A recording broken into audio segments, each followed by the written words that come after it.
نحمده ونصلي على رسوله الكريم أما بعد فأعوذ بالله من الشيطان الرجيم بسم الله الرحمن الرحيم ولقد نجينا بني إسرائيل من العذاب المهين من فرعون إنه كان عاليا من المسرفين ولقد اخترناهم على علم على العالمين وآتيناهم من الآيات ما فيه بلاء مبين إن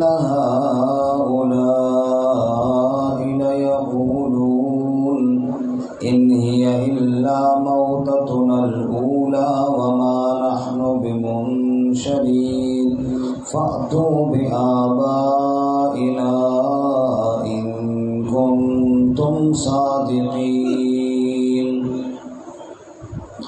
وَلَقَدْ نَجَّيْنَا بَنِي إِسْرَائِيلَ اور یقیناً نجات دی ہم نے بنی اسرائیل کو من العذاب المہین رسوا کن عذاب سے من فرعون یعنی فرعون سے انہو کان عالیا من المسرفین بے شک وہ سرکش تھا حد سے بڑھنے والوں میں سے وَلَقَدْ اخْتَرْنَاهُمْ عَلَى عِلْمٍ عَلَى الْعَالَمِينَ اور یقیناً ہم نے چن لیا ان کو یعنی بنی اسرائیل کو عَلَى عِلْمٍ علم پر عَلَى الْعَالَمِينَ تمام جہانوں پر وَآتَيْنَاهُمْ من الآیات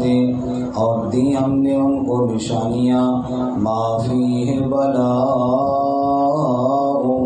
مبین جن میں کھلی آزمائش تھی ان ہؤلاء لیقولون بے شک یہ لوگ یقیناً کہتے ہیں ان ہی الا موتتنا الاولی کہ اور کچھ نہیں مگر وہی ہماری پہلی موت ہے وما نحن بمنشرین اور ہم اٹھائے نہ جائیں گے فاتوا بآبائنا بس لے آؤ ہمارے بڑوں کو ان کنتم صادقین اگر تم سچے ہو سبحان ربک رب العزت عما یصفون وسلام علی المرسلین والحمد للہ رب العالمین اللهم صل على محمد وعلى آل محمد كما صليت على إبراهيم وعلى آل إبراهيم إنك حميد مجيد اللهم بارك على محمد وعلى آل محمد كما باركت على إبراهيم وعلى آل إبراهيم إنك حميد مجيد معزز سامعین سورۃ الدخان کا دوسرا رکوع آیت نمبر 30 سے لے کر 36 تک تلاوت کی ہے۔ اللہ رب العزت ان کے مطابق صحیح بیان کی توفیق عطا فرمائے اور ہمیں قرآن و سنت پر عمل کرنے کی توفیق عطا فرمائے۔ گزشتہ سبق میں فرعون اور اس کی قوم کا تذکرہ تھا کہ اللہ تعالیٰ نے فرعون کے پاس اپنے عظیم الشان رسول حضرت موسیٰ علیہ السلام کو بھیجا اور اس کو سمجھایا سرکشی اور بغاوت نہ کریں اور اللہ کے بندوں کو آزاد کر دیں۔ بہرحال فرعون نہ مانا، ضد اور عناد پر ڈٹا رہا تو اللہ تعالیٰ نے موسیٰ علیہ السلام کو حکم دیا کہ راتوں رات میرے بندوں کو لے کر نکل جاؤ، اور اللہ تعالیٰ نے فرعون کو لشکر سمیت غرق کیا اور موسیٰ علیہ السلام کو لشکر سمیت پار کر دیا۔ اسی بات کو آگے بڑھاتے ہوئے فرمایا وَلَقَدْ نَجَّيْنَا بَنِي إِسْرَائِيلَ مِنَ الْعَذَابِ الْمُهِينِ، ذلت والے عذاب سے بنی اسرائیل کو ہم نے نجات دیا۔ ذلت والا عذاب کتنا سخت عذاب تھا، ایک منٹ کے لیے سمجھیں کہ گھر میں فرعون کے فوجی گھس کر ماں باپ کے سامنے بچوں کو ذبح کر دیتے تھے۔ اللہ، ایک منٹ کے لیے میں سوچے کتنا سخت معاملہ تھا۔ بچے کو ماں باپ کے سامنے کوئی تھپڑ مارے تو وہ برداشت نہیں ہوتا، کہ چھری لے کر ذبح کر دے اور ماں باپ بیچارے دیکھ رہے ہوں اور کچھ نہ کر سکتے ہوں، اس سے بڑھ کر اور ذلت والا عذاب کیا ہوگا۔ لیکن اللہ تعالیٰ نے اس ذلت والے عذاب سے بنی اسرائیل کو نجات عطا فرمائی۔ فرماتے ہیں وَلَقَدْ نَجَّيْنَا بَنِي إِسْرَائِيلَ، اور یقیناً ہم نے ہی نجات دی بنی اسرائیل کو من العذاب المہین، ذلت والے عذاب سے، رسوا کن عذاب سے، من فرعون یعنی فرعون سے، انہو کان عالیا من المسرفین، بے شک وہ سرکش تھا، حد سے بڑھنے والوں میں سے تھا، اتنا باغی اتنا غرور کرنے والا کہ ظالم کسی ڈر کے اندر تو آتا ہی نہیں تھا، اور وہ یہاں تک کہتا تھا میں اپنے علاوہ کسی راہ کو جانتا ہی نہیں۔ نعوذ باللہ من ذالک۔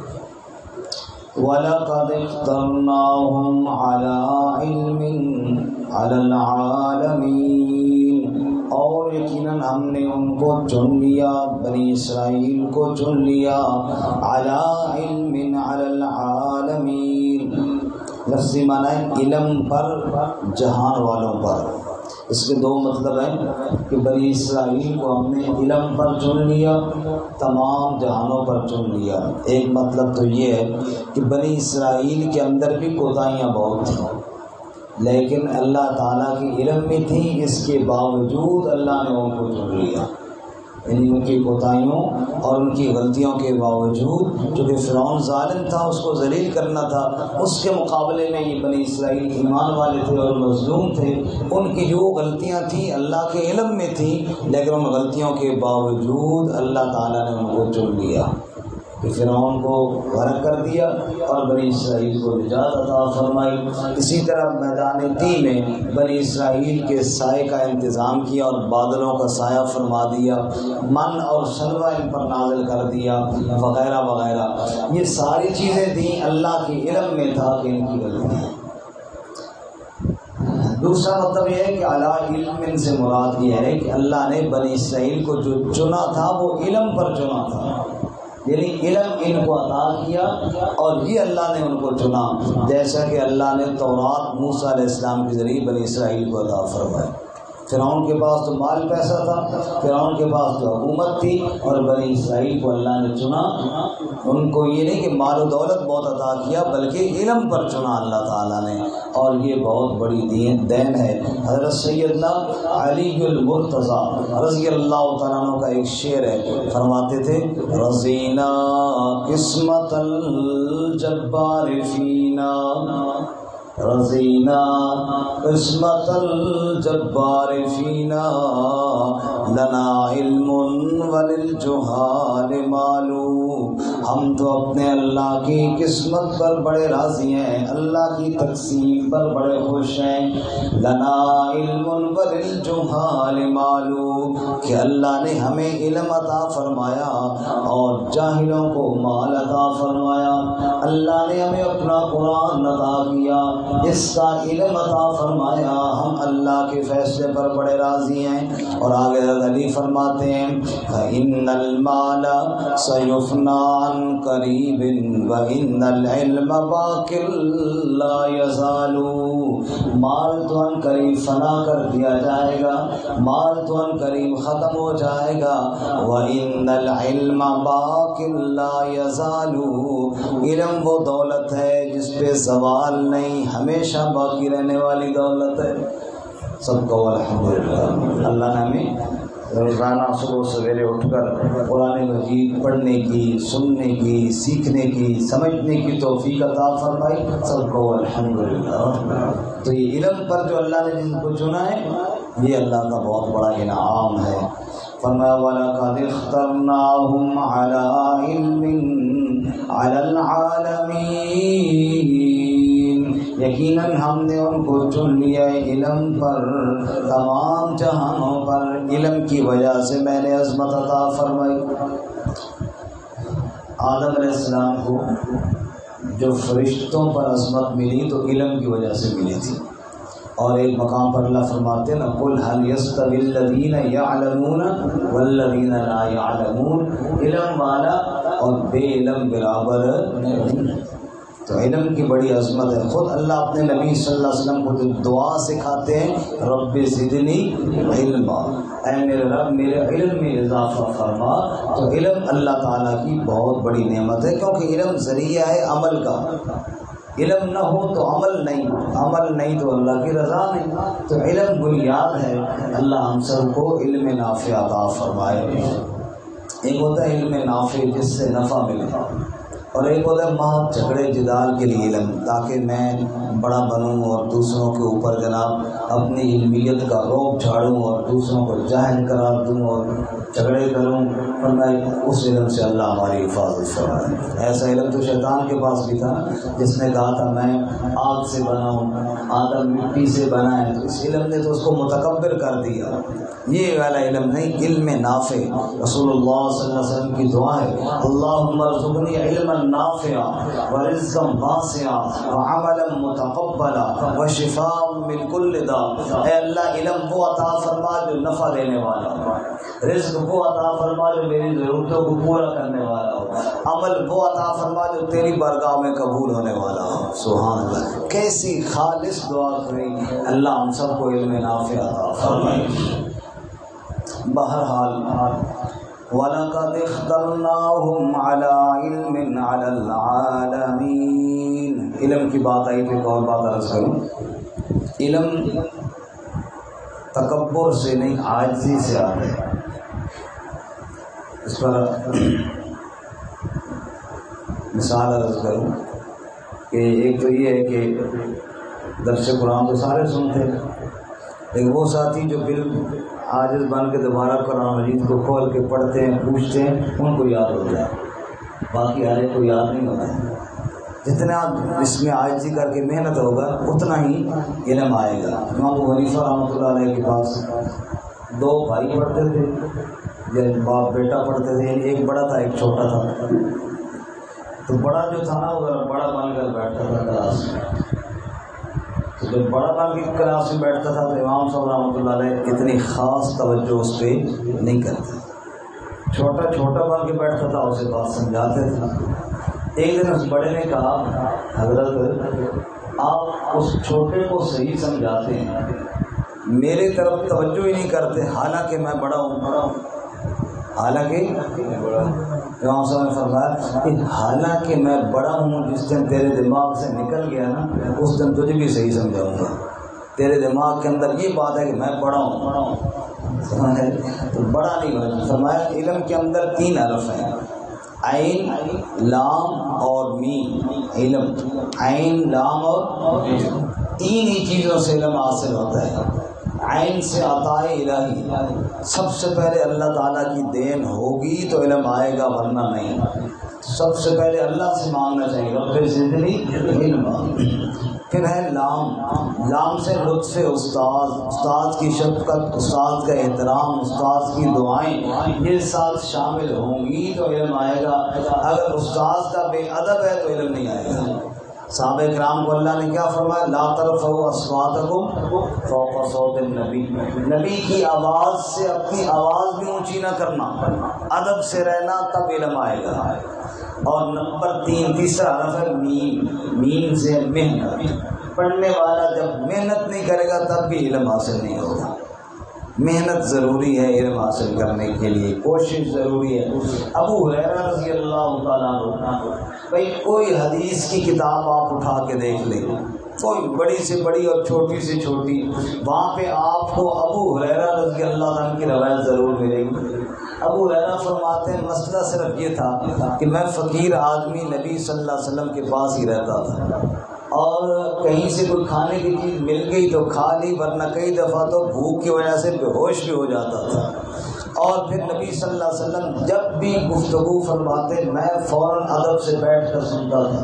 نتیجہ یہ نکلا کہ مجھے سب صحابہ سے زیادہ حدیثیں یاد ہو گئی، حتیٰ کہ آپ صلی اللہ علیہ وسلم دنیا سے چلے گئے، اگر مجھے پتہ چلتا کہ کسی بندے کے پاس نبی پاک صلی اللہ علیہ وسلم کی کوئی حدیث اور کوئی بات موجود ہے تو میں کئی دن سفر کر کے اس کے پاس جاتا اور وہ بات سن کر واپس آ جاتا۔ تو اللہ تعالیٰ نے یہ نوازا ابو ہریرہ کو کہ آپ حدیث کی آج کوئی کتاب بھی اٹھائیں اس میں ابو ہریرہ کی روایت آپ کو ضرور ملے گی رضی اللہ تعالیٰ۔ بہرحال واپس آئیے، بنی اسرائیل کی بات ہو رہی تھی۔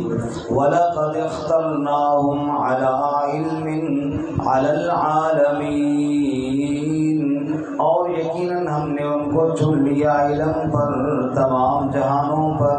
وَآتَيْنَاهُمْ مِنَ الْآيَاتِ، اور ہم نے ان کو نشانیاں دیں۔ یہ سمندر کا پھٹ جانا بھی نشانی، من سلوے کا اتر آنا بھی نشانی، بادلوں کا سایہ بھی نشانی، پتھر سے 12 چشمے یہ بھی نشانی۔ آتیناہم من الآیات، بڑی نشانیاں ہم نے بنی اسرائیل کو دی۔ ما فی بلاء مبین، ان نشانیوں میں بھی واضح طور پر آزمائش تھی۔ اللہ تعالیٰ جب بھی کوئی چیز عطا فرماتے ہیں آزمائش کے لیے عطا فرماتے ہیں۔ اِنَّ هَٰؤُلَاءِ لَيَقُولُونَ، اب فرعونیوں کا ذکر ہوا، پھر بنی اسرائیلیوں کا ذکر ہوا، اب دونوں کا ذکر کر کے اللہ اہل مکہ کا ذکر کرتے ہیں۔ اِنَّ هَٰؤُلَاءِ، ان لوگوں کو دیکھو، یہ لوگ کیا کہتے ہیں؟ یہ کہتے ہیں اِنْ هِیَ إِلَّا مَوْتَتُنَا الْأُولَىٰ، صرف پہلی ہی موت ہے اور دوبارہ کوئی زندگی۔ وَمَا نَحْنُ بِمُنشَرِينَ، یہ اٹھنے کے منکر ہیں، کہتے ہیں دوبارہ نہیں اٹھائے جائیں گے۔ ارے جو اللہ بہتے سمندر سے موسیٰ کے لیے راستے بنا سکتا ہے، وہ اللہ مردوں کو بھی دوبارہ زندہ کر سکتا ہے۔ جو اللہ سمندر میں فرعون اور اس کے لشکر کو غرق کر سکتا ہے، وہ اللہ تعالیٰ ابو جہل اور اس کی پارٹی کو بھی تباہ و برباد کر سکتا ہے۔ اللہ بڑی قدرت والی ذات ہے۔ بہرحال یہ لوگ میرے نبی صلی اللہ علیہ وسلم سے کہتے ہیں اِنْ هِیَ إِلَّا مَوْتَتُنَا الْأُولَىٰ وَمَا نَحْنُ بِمُنشَرِينَ، یہی پہلی موت ہے، پھر نہیں اٹھائے جائیں گے۔ اور پھر آ کر کہتے ہیں فَأْتُوا بِآبَائِنَا إِن كُنتُمْ صَادِقِينَ، آ کر کہتے ہیں اگر سچے ہو تو ہمارے باپ دادا کو لے کر آؤ۔ جی دوبارہ کیسے اٹھیں گے؟ اگر یہ بات سچی ہے تو ہمارے دادی جی کو اٹھاؤ، ہمارے پردادے کو اٹھاؤ، پھر ہم مانیں گے۔ بابا جی اٹھ کر آ جائیں تو پھر ہم مانیں گے۔ اللہ فرماتے کتنے نادان ہیں، اللہ کی قدرت کی بے شمار نشانیاں دیکھنے کے باوجود دادے کے اٹھنے کی باتیں کرتے ہیں۔ وہ تو اللہ نے ایک وقت مقرر کیا ہے، قیامت آئے گی تو سب قبروں سے اٹھائے جائیں گے، ورنہ اگر غور کریں تو کائنات میں اللہ کی قدرت کی بے شمار نشانیاں موجود ہیں۔ اللہ تعالیٰ ہمیں سمجھ کر عمل کرنے کی توفیق عطا فرمائے۔